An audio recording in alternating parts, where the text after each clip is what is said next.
Our theme this summer, in hand in glove with our VBS program, our theme is a Wild West theme. It's there's a new sheriff in town. We've been looking at the minor prophets.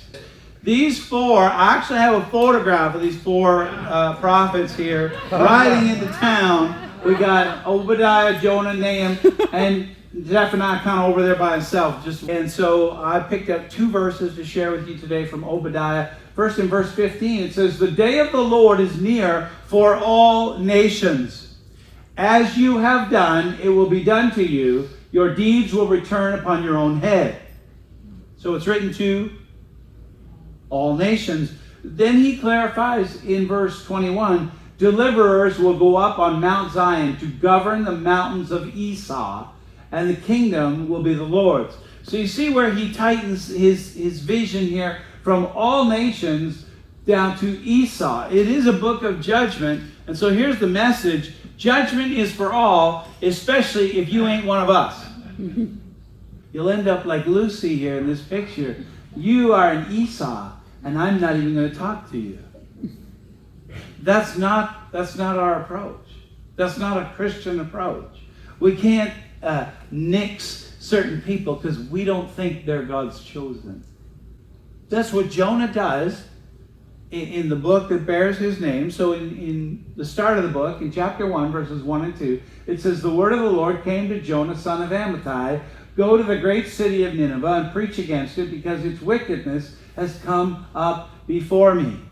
And we only hear that in chapter 4. The second part of verse 2, Jonah speaks back to God. After the city has repented, they've come back to God, they've changed their ways, and Jonah's mad.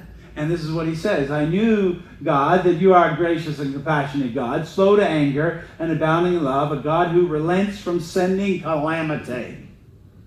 I knew you would do this, God. I knew you would let them off the hook. I knew it. That's why I didn't want to come here. Didn't want to preach to them. I didn't want your grace extended to them. Jonah is saying, I'm a Lucy. I'm a Lucy. I want to walk past this person and have nothing to do with them. If you know the timeline that I showed you earlier, it's about 100 years between Jonah and Nahum. Jonah preaches to this city of Nineveh. He says, you're all wicked and God's going to strike you dead. They change their ways. They get their act in order. They get their wagon turned around. And they get it all sorted out for a time. But as time passes and generations pass the baton, they start into their wicked ways again. They start into their idolatry. They forget the true God. And along comes Nahum and he says, okay, now it's time for judgment. You had a chance. You had a chance with Jonah. You've had all this time to keep on the right track and you've gotten off track. Now it's time for judgment.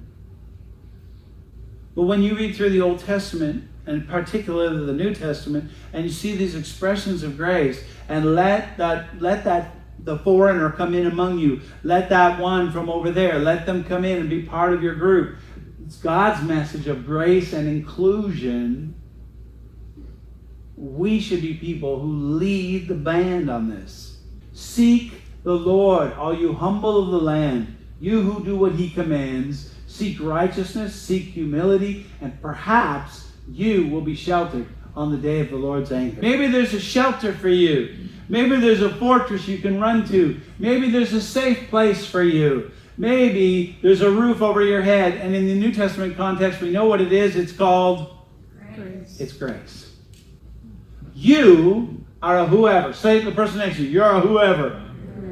You were created not to perish, but have eternal life. You are not condemned. You will never thirst again. You don't have to go hungry spiritually. You will never be driven away from the presence of God. You will never have to walk in darkness. You can do great things for God. You have a purpose on your life because you're a whoever and God came looking for you. How do we apply this to our Christian lives? We have an oppressor, right? And he has methods. The Bible calls Satan our adversary. And he comes against us with his methods. And sometimes we learn them and we pull them back on ourselves. Are you hearing me just now? Here's some of the things, some of the methods that the devil uses the adversary uses, that we begin to speak against ourselves. God hates me. You ever said that one? I deserve the painful situation I'm in. I deserve this. I'm afraid God doesn't hear me at all no more. I doubt things will ever change in my life. Doubt is one of the enemy's favorite methods. And what did God really say? Don't be a norm.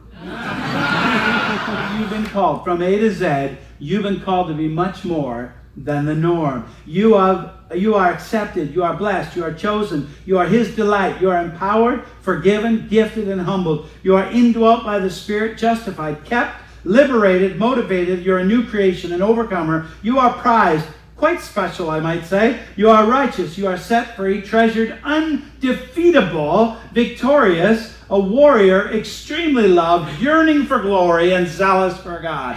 That's what you've been called to do. Don't settle for anything less. That's what you've been called to be. Whatever you're looking at, whatever you're facing, whatever is up against you, whatever obstacle is staring you in the face, it doesn't change the fact that you're loved by God and called with a purpose. Yeah.